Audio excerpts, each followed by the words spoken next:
कौन सी कंट्री है, कहाँ पड़ती है ये जिबूटी है, हॉर्न ऑफ अफ्रीका में।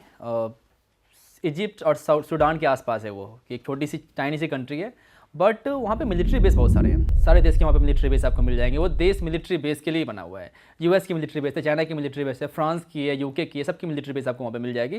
तो उसकी वजह से लोग वहाँ पे थोड़े हॉस्टाइल हो रखे हैं, बिल्कुल भी पसंद नहीं करते टूरिस्ट को। आप जाओगे रोड पर लेके चिल्लाएंगे, हे जाओ यहाँ से, जाओ यहाँ से, ऐसे कुछ बोलने लग जाएंगे। इतना मेरा बुरा एक्सपीरियंस रहा उस देश के अंदर। मैं गया था, रहूँगा 1 हफ्ते। मैं सुबह पहुंचा हूँ, शाम को बोले चलो छोड़ो इस देश को, मैं निकल रहा हूँ इस देश से। मैं कहा जाता हूँ इस देश से, हो गया मेरा। इतने बुरे लोग मिले वहाँ पे, फिर मैंने कहा चलो ठीक है, मुझे इस देश में रहना ही नहीं है। भाई? जैसे आपने एक वो सिटी बताई थी जहाँ सब कुछ वाइट है, हाँ। ऐसी और कौन सी कंट्रीज या सिटीज है जिनके अलग ही रूल्स हैं या अलग ही माहौल है? एक कंट्री है एरित्रिया। एरित्रिया है, वो भी जस्ट जिबूटी के नॉर्थ में है।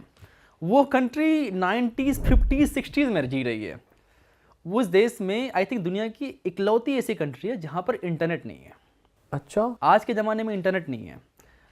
दुनिया में इकलौती ऐसी कंट्री है जहाँ पर मोबाइल डाटा नाम की कोई चीज़ होती ही नहीं है। फ़ोन डाटा आप यूज, फ़ोन डाटा होता ही नहीं है, सिम कार्ड में फ़ोन डाटा नेटवर्क मिलता ही नहीं है। ऐसा क्यों है भाई उस देश क्योंकि में? वो एकदम अलग ही रह रहे हैं, 50-60 साल पीछे रह रहे हैं। बट वो अवेयर है कि ये चीजें एग्जिस्ट करती हाँ, हैं। उनको पता है, अवेयर एग्जिस्ट करती है। उनको पता है कि दुनिया के बारे में चीज़ें हैं। आपको छोटे छोटे कैफेज मिलेंगे जहाँ पे इंटरनेट मिलेगा। आपको चलना पड़ेगा, आपको वाईफाई वगैरह का कोई सुविधा नहीं है, आपको चलना पड़ेगा 1 किलोमीटर जाकर फिर कैफेज मिलेंगे। अच्छा। आप लॉग इन करोगे, इतना स्लो स्पीड, व्हाट्सएप मैसेज आने में लगता है 25 मिनट। टेक्स्ट मैसेज इंटरनेट का तो वो लोग, आधे लोग इंटरनेट जानते ही नहीं क्या होता है इंटरनेट। तो वो इस तरीके से क्यों जीना चाहते हैं, उनको उसमें मजा आ रहा है? वहाँ पे डिक्टेटरशिप है, वहाँ पे तानाशाही है, और तानाशाह चाहता है कि ऐसे लोग जिए। और जैसे टूरिस्ट जाते हैं तो उन्हें डर नहीं है कि टूरिस्ट आके बताएंगे तो लोग प्रोटेस्ट इसलिए करेंगे? तो बहुत डिफिकल्ट वीजाज हैं इन सब कंट्रीज का। आपको बड़े मुश्किल से मिलता है, कभी कभी बिना मतलब का रिजेक्ट कर देंगे, बिना पूछे सोचे समझे। बट मैं लकी जाके मुझे मिल गया और मैं चला गया। और इनकी रिक्वायरमेंट क्या होती है? जैसे कई कंट्रीज मांगती है कि स्टे दिखाओ, फ्लाइट दिखाओ, बैंक बैलेंस दिखाओ, ये लोग क्या सब कंट्रीज की कोई रिक्वायरमेंट, ये कंट्रीज में क्या होता है कि आप एक लोकल बंदा ढूंढो। वहाँ पे लोकल बंदा आपके बिहार पे वीजा अप्लाई करेगा कि इस बंदे को मैं जानता हूँ, ब्ला कैसे जानता हूँ नहीं जानता हूँ, या तो फिर कोई टूर एजेंसी है, एंड देन आपको वीज़ा मिलेगा। आपका वहाँ पे था कोई दोस्त? वहाँ पे एक टूर एजेंसी वगैरह से आप कांटेक्ट करके मैंने गया था मैं। तो same Gilgit Turkmenistan, same here. और वो देश बड़ा है वो छोटा सा देश है, छोटा सा देश है। और 1970 में रह रहा है, सारी पुरानी गाड़ियाँ हैं, लोग साइकिल पे चला रहे हैं, साइकिल वहाँ का मेन पब्लिक ट्रांसपोर्ट है। But at the same time मुझे ना अच्छा लगा कि वहाँ पे ना बच्चे शाम को फुटबॉल खेल रहे हैं, ना कि अपने फ़ोन में गेम खेल रहे हैं। ये भी देख के अच्छा लगा कि वहाँ पे कम्युनिटी बनी हुई है कि रोज़ शाम को सब साथ पैदल जा रहे हैं, सब कुछ फ़ोन में नहीं घुसे हुए हैं। आप चलो मेट्रो में जाकर देखो, सब स्क्रॉल कर रहे हैं, टिकटॉक या जो भी कर रहे हैं। यहाँ पे एकदम सब हम फ़ोन में घुस चुके हैं, वहाँ पे है ही नहीं फ़ोन, तो कोई घुसा हुआ ही नहीं। एकदम ऐसा लग रहा है कि अच्छा जीवन है इनका, कि लाइवली है, एक दूसरे से मिले जुले हैं, काफ़ी कम्युनिटी वाइज ज़िंदगी जी रहे हैं। तो आपने वहाँ के लोकल लोगों से बात करी कि उन्होंने कभी ट्रैवल किया बाहर, वो लोग बाहर जाकर जीते हैं मतलब नहीं? बहुत ही डिफिकल्ट है, उनको परमिशन देनी पड़ती है उन देश से बाहर जाने के लिए। ओके। हमें क्या है कि हमें जब मन के चलो, जब पैसे में वो निकल जाता हूँ मैं देश के बाहर, वो उनको चाहिए होता है परमिशन, कि गवर्नमेंट परमिशन देगी आप बाहर जा सकते नहीं जा सकते हो। और वहाँ के मेजर लोग क्या करते हैं? जनरली एग्रीकल्चर हैं, छोटे मोटे काम कर लेते हैं। बहुत ही one of the poorest country में भी से आती है एक्चुअली वो। और उनकी खुद की करेंसी है, काइंड ऑफ वॉर में भी है कंट्री, वॉर कर रही है इथियोपिया के साथ। तो सब वो लोग ठीक है, मतलब लोग फिर भी खुश दिखे मुझे ना वहाँ पे। तो मुझे उसका अफसोस नहीं हुआ कि चलो ठीक है, अगर खुश हैं, 9 का यूज़ कर रहे तो क्या हो गया, खुश तो है ना, दैट्स मोर इम्पोर्टेंट। सही बात है। अच्छा भाई, आजकल हाइकिंग का बहुत ट्रेंड आ गया है, लोग पहाड़ों पे हाइक करने निकल जाते हैं, सुंदर सुंदर। तो इंडिया तो बहुत रिच है हाइकिंग के लिए अपनी, पर इंडिया के अलावा आपको कोई लगाओ कि वहाँ वो कंट्री हाइकिंग के लिए बहुत अच्छी है? बहुत सारे लोग आते हैं। किर्गिस्तान, छोटी सी कंट्री, राइनी सी कंट्री, मैंने कहा था कि स्विट्जरलैंड ऑफ एशिया कहते हैं। किर्गिस्तान हाइकिंग के लिए बहुत ही सुंदर जगह है। लोग एकदम हाइकिंग के लिए वहाँ पे यूरोप से आते हैं, फ्रांस से आते हैं, जर्मनी से आते हैं और हाइकिंग करने के लिए जाते हैं। आप गए थे वहाँ? मैं गया था, 3 महीने रहा हूँ मैं इस देश में। तो वहाँ पे क्या यूनिक लगा आपको? सब कुछ यूनिक ही लगेगा, सब कुछ कोई नहीं है। घोड़े हैं बहुत ज़्यादा वहाँ पे, आपको घोड़े हर जगह दिखेंगे, तब घोड़े को देखते रहोगे, ऐसा फील हो कि स्विट्जरलैंड में आप आ गए हो। तो आपको जब हाइक पे वहाँ पे एनिमल्स वगैरह नहीं अटैक वाइल्ड करते? लाइफ उतनी ज़्यादा नहीं है वहाँ पे। अच्छा। तो एनिमल्स हैं बट आई थिंक फॉक्स से ज़्यादा मोस्टली, बट कोई ज़्यादा वाइल्ड लाइफ नहीं है वहाँ पे। ओह। तो बहुत ही प्यारा डेस्टिनेशन है, हाई माउंटेन्स में आप क्लाइंब करते हो, और कोई टूरिस्ट नहीं है। सबसे अच्छी बात, कोई टूरिस्ट है ही नहीं, तो लोग इसलिए वो ट्रैवलर्स आते हैं वहाँ पे कि आके हाइक करें, जाके देखें। और इंफ्रास्ट्रक्चर हाइकिंग के हिसाब से है कि वहाँ ऊपर जा रहे हैं अच्छा तो स्टेज भी है, या फिर वहाँ पे कैंप्स ही लगाने पड़ते हैं सबको अपने? मोस्टली कैंप से लगाने पड़ते हैं, और वहाँ पे यूथ का एक सिस्टम है, वहाँ पे नॉमैड्स होते हैं। जो नॉमैड फैमिली होती है जो कि माउंटेन्स में ही रहती है, तो उनके साथ आप रह सकते जो घूमते फिरते हैं, रहे। घूमते फिरते रहते हैं। इन सब कंट्रीज में एक्चुअली बड़े बड़े यूर्ट लगाती है, क्योंकि सब कंट्री ठंडी भी हो जाती है ना, तो -30 चले जाता है, तो वो यूर्ट बनाते हैं जिससे कि वो जो सिप का जो खाल होता है उससे वो बनाते हैं वो लोग। तो आपने कभी देखा भाई लाइव हंटिंग वंटिंग हो रही है आपके सामने? लाइव हंटिंग वगैरह तो मैंने किया था। एक ट्राइब है अफ्रीका में, हजाबी ट्राइब करके नाम है, तो वहाँ पे मैं उनके साथ हंटिंग पे गया था 3 दिनों के लिए। तो वो किसी को भी खा जाएंगे बट लेकिन एक बात मैं देखा था, छोटा बच्चा था, 6 साल का होगा, और एक रैबिट बड़े फास्ट गुजर रहा था एकदम वो उस पे ऊपर। बंदे ने कैसे निशाना मारा, अर्जुन का निशाना था, ये क्या था, वो जाके उसको लगा वो रैबिट भाग रहा है। और ट्रेनिंग तगड़ी रहती है, वो भागते हुए एनिमल्स को मारते हैं और एक बार भी निशाना मारते हैं वो मार देते हैं। और एक्चुअली वो लोग बहुत फेमस हैं बबून्स खाने के लिए, बबून्स को बहुत खाते हैं वो लोग प्रेफर करते हैं बबून्स खाना। तो वो लोग बबून पकड़ेंगे, बबून खाएंगे, जो भी मिल जाए खा लेते हैं वो। तो बबून्स तो एक एग्जांपल है, उनका फेवरेट चीज़ है, और जो भी मिल जाए खा लेंगे। वो दुनिया की लास्ट हंटर गैदर ट्राइब है। भाई हमने सुना है कि ऐसे ट्रैवल पीपल नॉर्मली लोगों से कम्युनिकेट नहीं करते, तुम्हें कोई पॉइंट ऑफ कांटेक्ट होना चाहिए, फिर तुम वहाँ पे बार बार विजिट करते तभी बात करते हैं, तो ऐसे कुछ चैलेंज जनरली है कि जनरली हम जैसे इस जगह जाते हैं तो एक बंदा होता है कि उनकी ट्राइब से ही, क्योंकि उनकी जो लैंग्वेज, उनकी वो लैंग्वेज नहीं है उनकी कोई, वो टंग में बात करते हैं, क्लिक में बात करते हैं, उनकी कोई खुद लैंग्वेज नहीं है। तो वो एक बंदा मुझे मिला उसी ट्राइब का जो कि मॉडर्न ज़िंदगी जी रहा है, जो कि सिविलाइजेशन में आ चुका है, और उसने हमें बताया कि चलो आ जाओ इससे बात करते हैं, साथ साथ इसके घूमते हैं, और उसके बाद उसने कुछ पैसे लिए। भाई जैसे आप सोलो आपने शुरू करा और आजकल बहुत ट्रेंड बन गया है सोशल मीडिया पे सोलो ट्रैवल करना चाहिए, तो मैं जैसे हम पढ़ते हैं या चैट जीपीटी से भी पूछते हैं तो सब थाईलैंड रेफ़र कर देते हैं, भाई थाईलैंड चले जाओ, वियतनाम चले जाओ सोलो पे। आपने घूमी है 167 कंट्रीज़, तो आप बताओ सोलो के लिए बेस्ट कंट्री जो इन यूजुअल कंट्रीज से अलग हो। थोड़ी सी मैं ऑफबीट कंट्रीज थोड़ी सी ऑफबीट बताऊंगा, but at the same time very nice. Kazakhstan, Kyrgyzstan, Uzbekistan अच्छी कंट्रीज है, बहुत सस्ती कंट्रीज हैं, और सोलो के लिए ईरान भी बहुत सही है। अगर द ओनली प्रॉब्लम ईरान की, ईरान के अंदर बहुत सेफ कंट्री है, बट कि पता नहीं कब वॉर स्टार्ट हो जाए, तो लेकिन ईरान बहुत अच्छी कंट्री भाई है। सोलो पे लोग प्रेफर करते हैं कि थोड़ी पार्टीज हो, थोड़ी सोशलाइजिंग हो, तो ईरान में है वो? ईरान में नहीं है, ईरान में अल्कोहल बैन है, बट आपको लोग मिलेंगे रोड पे वोडका पीते हैं, नॉर्मल है वहाँ पे। आप बेसिकली वहाँ पर काउ सर्फिंग बहुत फेमस है। अच्छा, क्योंकि वो सब जो कंट्रीज़ है वहाँ पे सोवियत इन्फ्लुएंस था, तो वोडका एकदम हर जगह पीते हैं। ट्रेन पे वोडका पी सकते हो, रोड पे पी सकते हो, कहीं भी पी सकते हो वोडका, बेसिकली अच्छा, अलाउड है हर जगह वोडका। और नाइट क्लब्स वगैरह? नाइट क्लब्स वगैरह वहाँ पर है, अच्छे अच्छे नाइट क्लब्स हैं। एक्चुअली थाईलैंड वगैरह क्या है ना कि बहुत ज़्यादा टूरिस्टी हो गया है, तो उसके हिसाब से वहाँ पे वो बन गई है कि टूरिस्टों को यहाँ पे कैटर करें, तो इसलिए बड़े बड़े अच्छे अच्छे नाइट क्लब्स आपको थाईलैंड में मिलेंगे। कि सब उतनी कंट्री टूरिस्टी नहीं है, तो वो लोकल्स के मोस्टली बना हुआ है, नॉट फॉर फॉरनर्स। थाईलैंड में आप किसी क्लब जैसे चले जाओ 90% तो फॉरनर्स ही हैं। इंडियंस, जर्मन्स, फ्रेंच वही सब हैं, बट ये सब क्लब में 90% आपको लोकल मिलेंगे, 10% ही फॉरनर्स मिलेंगे, तो आप लोकल ज़्यादा इंटरेक्ट करोगे। भाई और फीमेल सोलो ट्रैवलर्स के लिए भी आजकल बहुत लोग फीमेल्स भी ट्रैवल कर रही हैं, तो उनके लिए कुछ रेकमेंड करोगे आप जगहें जो सेफ भी हो और अच्छी भी हो घूमने के लिए? सेफ्टी वाइज भी मुझे ऐसा लगता है सेंट्रल एशिया बहुत सेफ है फीमेल्स के लिए। Central Asia also south east Asia बहुत सेफ लगता है मुझे। बहुत सारी फीमेल ट्रैवल करती है, Thailand, Malaysia, Laos, Cambodia, Vietnam. Laos Cambodia safe है? लाओस कंबोडिया मुझे तो सेफ ही लगा था। ऑल्सो मैंने लाओस कंबोडिया में ट्रैवल किया, तो लड़कियों के साथ भी ट्रैवल किया था मैंने वहाँ पे, और हमने से हिचाइक भी की थी साथ साथ। मैं 8 साल पहले 7 साल पहले गया, तो पता नहीं अब क्या हुआ है नहीं हुआ है, बट 7 साल पहले तक तो सेफ था। भाई अभी तो ये डिपोर्टिंग की वीडियोस ही आती रहती हैं हर जगह से भाई, कि कैश दिखाओ, ये दिखाओ, वो दिखाओ। मुझे भी एक बार थाईलैंड से डिपोर्ट किया था। थाईलैंड से डिपोर्ट किया था? थाईलैंड से किसे डिपोर्ट करते हैं? थाईलैंड तो भाई इकोनॉमी चला रहे एक तरीके से इंडियन वहाँ की, भाई ऐसे कैसे कर सकते हैं वो। 2018 की बात है, मैं लैंड आ रहा था कंबोडिया से थाईलैंड, उन्होंने मुझे नहीं जाने नहीं दूंगा, बहुत ही बुरा लगा था।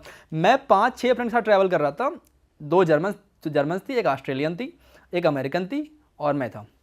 और सब हिचाई करके मैं पहुंचा और बॉर्डर तक गया, सबको अलाउ कर दिया, मुझे अलाउ नहीं किया। रीजन क्या दिया? कुछ रीजन नहीं, जाओ, नहीं अलाउ नहीं करेंगे, नो इंडियंस अलाउड। अरे सबने हिचाई किया है, सब बाय लैंड आ रहे हैं, किसी से तुमने कोई डॉक्यूमेंट नहीं मांगा।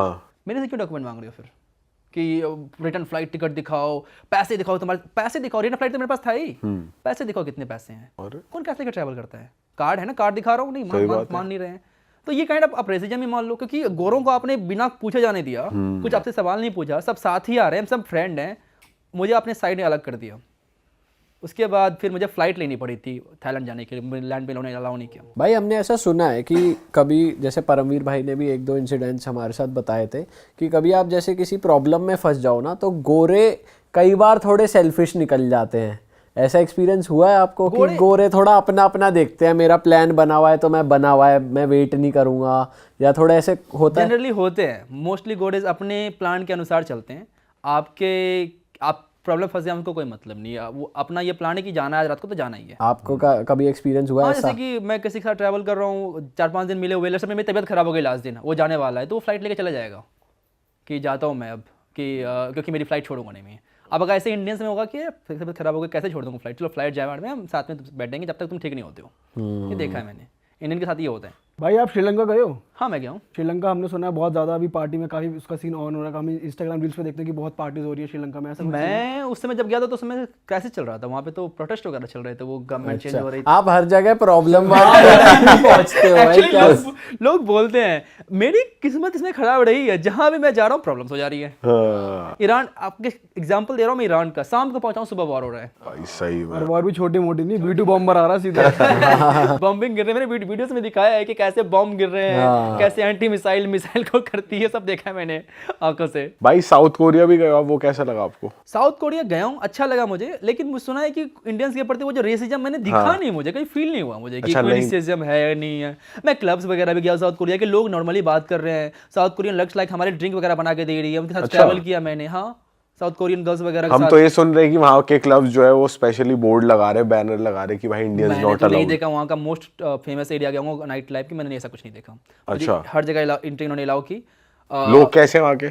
लोग अच्छे लगे मुझे। भाई कुछ लोग हमें मिले जो गोवा भी घूमने आए थे, पर अब वो भी यही कहते हैं गोवा नहीं रहा टाइप्स। आपको ऐसा गोवा का फीडबैक मिलता है? गोवा का फीडबैक मुझे उतना ज़्यादा नहीं मिलता। मैं उनको बोलता हूँ कि अच्छी जगह जाओ, हमारे माउंटेन्स में जाओ। मुझे लगता है किसी को बोलता हूँ कहाँ जाना है, पहले एक काम करो लद्दाख जाओ, नहीं लद्दाख जाओ, नॉर्थ ईस्ट चले जाओ, ये सब अच्छी जगह है, इनको ये बोल देता हूँ। दिल्ली और ये सब, वो लोग मोस्टली दिल्ली जयपुर और ये आगरा करने आते हैं ना। दिल्ली जयपुर आगरा करते हैं, इससे क्या होता है कि सब पे नेगेटिव इंप्रेशन जाता है। बट इंडिया के बारे में मैंने एक बात सुनी है, जितने भी फॉरेनर्स इंडिया आए हैं, आइदर दे लव इट और hate it, there is nothing in between. हाँ, आइदर बहुत प्यार इंडियन के प्रति कि एकदम मजेदार कंट्री वापस से बैक टू बैक आई जा रही है, या तो फिर कभी आएंगे ही नहीं। इंडियंस के लिए पॉजिटिव फीडबैक क्या सुना आपने, क्या क्या तारीफ करते हैं बाहर के लोग? कि इंडियन डेवलप्ड बहुत है, कि इंडिया में जो फैसिलिटीज़ बहुत है, जैप्टो की बात चलती है कि कैसे आप ट्रेन के अंदर आप जो मन करे खाना मंगवा सकते हो, वो सब बात चलती है। ये तो भाई उन लोगों के लिए बड़ी चीज तो है ही भाई, 2 मिनट में 10 मिनट में आ रही है हाँ, चीजें, ये आ रही है बाहर तो नहीं आती भाई। भाई ये भी बड़ी चीज़ इसलिए बनी है क्योंकि इंडिया की ये जो नेगेटिव इमेज है कि ये पुअर कंट्री है, गरीबी है, और प्लस यहाँ पर 5 मिनट में खाना भी आ जाता है, 10 मिनट में आ जाती चीज़ें, तो ये उनको हाइप की बात लग जाती है। ये ऐसे कैसे हो रहा है यहाँ? हाँ, कि कैसे 5 मिनट खाना आ जा रहा है, कि आपको ट्रेन में खाना मंगवाना ट्रेन में आ जाएगा, सब कुछ ऑनलाइन है। पेमेंट सिस्टम देख लेते हैं हमारा, वो कन्फ्यूज अरे चलो फोन से पेमेंट कर दे रहा है। हालांकि चाइना का पेमेंट सिस्टम तो बहुत ज़्यादा एडवांस है, सब हम लोग वो पाम से पे कर देते हैं, फेस से पे कर देते हैं, पता नहीं कहाँ से पे कर देते हैं। पर बहुत सारे इन्फ्लुएंसर्स हैं जो ट्रैवल भी कर रहे हैं, वो इंडिया आ रहे हैं, मतलब बुरी साइड भी ज्यादातर दिखा रहे हैं लोग कि यहाँ कूड़ा है या ये है वो इंडियंस भी है। तो करते हैं, मैं भी तो गया था तो अमेरिका, तो उनका भी बुरी साइड दिखाया कि देखो कैसे ड्रग करके लोग पड़े हुए हैं, तो वो भी करते हैं। इंडिया को ज्यादा टारगेट करते हैं। नहीं, बुरी साइड पे व्यूज ज्यादा आते हैं। ज़्यादा आते हैं, तो वो भी एज अ कंटेंट बाय सोचते हैं, अच्छी चीज़ें दिखाओगे तो कोई नहीं देखेगा। भाई यूरोप की बुरी साइड फिर भी दिखा सकते हो, यूएस की बुरी साइड दिखाओगे यूट्यूब पे तो वो फिर उसको हटा येलो डॉलर कर देते हैं। हाँ, डाउनलोड कर देते हैं, वो कर देगा वो। कर रिस्ट्रिक्ट कर, उन्होंने मेरा वीडियो कर दिया था वो वाला। ये कर देते हैं भाई वो। कि जाओ भाई डाउन कुछ आपको इंडिया की स्पिरिचुअलिटी को लेकर भी मिले हैं लोग जो ऋषिकेश आते हैं? कुछ ज़्यादा ही वो आइदर इंडिया में जो लोग पसंद करते हैं वो मोस्टली योगा वाले बहुत सारे लोग आपको मिलेंगे, कि योगा मेडिटेशन के ये लिए आते चीज कोलंबिया में भी हो रही है ना, इंडियन योगा और वो सब रिट्रीट्स कोलंबिया होती पूरी है। दुनिया में हो रही है, कोलंबिया क्या है, अच्छा, हर जगह आपको लोग मिलेंगे। स्पेशली मुझे लगता है लड़कियां ज़्यादा इसमें इंटरेस्टेड थी देन लड़के।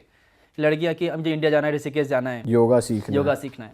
हाँ, मुझे एक बात और याद आ रही है कि एक कंट्री है स्वातिनी, बहुत ही टाइनी सी कंट्री है, पहले इसका नाम था स्वाजिलैंड, तो लोग कंफ्यूज हो रहे थे कि स्वाजिलैंड स्विट्जरलैंड, तो नाम ही चेंज कर दिया उन्होंने, कर दिया स्वातिनी कर दिया उन्होंने नाम अब।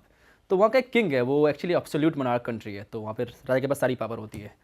तो उस किंग का एक नियम है कि एवरी ईयर वो 1000 लाइक सेमी न्यूड लड़कियों को डांस करवाएगा और उसमें से एक रानी बनाएगा एवरी ईयर। तो अभी तक 25-26 उसकी रानियाँ हो चुकी है। अरे 1000 लड़कियों को सेमी न्यूड डांस करवाएगा? डांस कराएगा, फिर पिक करेगा किसी एक को। फिर किसी एक को पिक करेगा वो। और ये पूरी पब्लिक के आगे होता है ऐसा कुछ है? पब्लिकली नहीं, उसके महल के अंदर होता है, इसकी लाइव स्ट्रीमिंग होती है। टिकट भी मिलता है। टूरिस्ट जा सकते हैं। भाई मानना बोले भाई यार अलग ही चीज है। तगड़ा ही रिचुअल है कुछ राजे का। राजा है ना वो, एब्सोल्यूट राजा है। हाँ भाई और जो ऐसी मोनार्क कंट्रीज होती है इनमें सेफ लगता है या अनसेफ लगता है जब आप travel जनरली करते जो हैं? कंट्रीज काफ़ी तानाशाही वाली होती है ना, वो कंट्री बहुत सेफ रहता है। आप किसी भी कंट्री का उठा के देख लो, आप कंट्री सेफ होती है। अब तुर्कमेनिस्तान उठा के देख लो, निकारागुआ उठा के देख लो, वेनेजुएला तो पता नहीं, तानाशाही तो वहाँ पे है नहीं। तो वो बहुत सारी जितनी भी तानाशाही कंट्री है वहाँ पे एकदम सेफ होता है वो कंट्री। और वहाँ वीजा इजीली दे देते हैं वो कि नहीं, वो नाटक करते हैं, बहुत नाटक करते हैं। वही सारी कंट्री मोस्टली नाटक करती है। उनको ये होगा ना बाहर से लोग आके इन्फ्लुएंस करेंगे। इन्फ्लुएंस ना कर दें। फॉर एग्जांपल तुर्कमेनिस्तान के अंदर क्या है कि हमें लोकल एक, अगर ट्रेन पे 4 सीट हैं एक बोगी के अंदर, अगर हम 2 लोग भी हैं तो हमारे लिए 4 सीट खड़ी देंगे ताकि हम लोकल लोगों से इंटरेक्ट ना करें। ओ बिल्कुल, वो कट करते कट हैं। करके रखते हैं लोकल लोगों से। अच्छा, आप यहाँ पे आए हो, आपको जो देखना जाएगा देखो, लोकल लोगों से बातचीत मत करो बस। तो रेस्टोरेंट्स में, कैफेज में तो हो ही जाती है हो बात। जाती है, बट फिर भी लाइक वो स्टेप ले रहे हैं कि आप ट्रेन में बात करो, लंबी ट्रेन जर्नी आप बात मत करो, सिखाओ मत कुछ उसको। अच्छा, इसीलिए कि बस आप उन्हें Mostly इन्फ्लुएंस इसीलिए ना है। कर दो। अरे वाह, आपने ये वीडियो यहाँ तक देख ली भाई, तुमने हमारी मेहनत सफल कर दिया। तुम ही लोग हो असली रियल हिट। और अगर आपको बहुत मजा आ रहा है ऐसी क्लिप्स में, ऐसी वीडियोस में, तो फटाफट जाइए प्लेलिस्ट पे बिंज वॉच कीजिए और सारी वीडियोस देख डालो और मौज काटो। That is it. हम मिलेंगे नए पॉडकास्ट में, नए क्लिप में। Till then bye bye, see you, take care, do subscribe.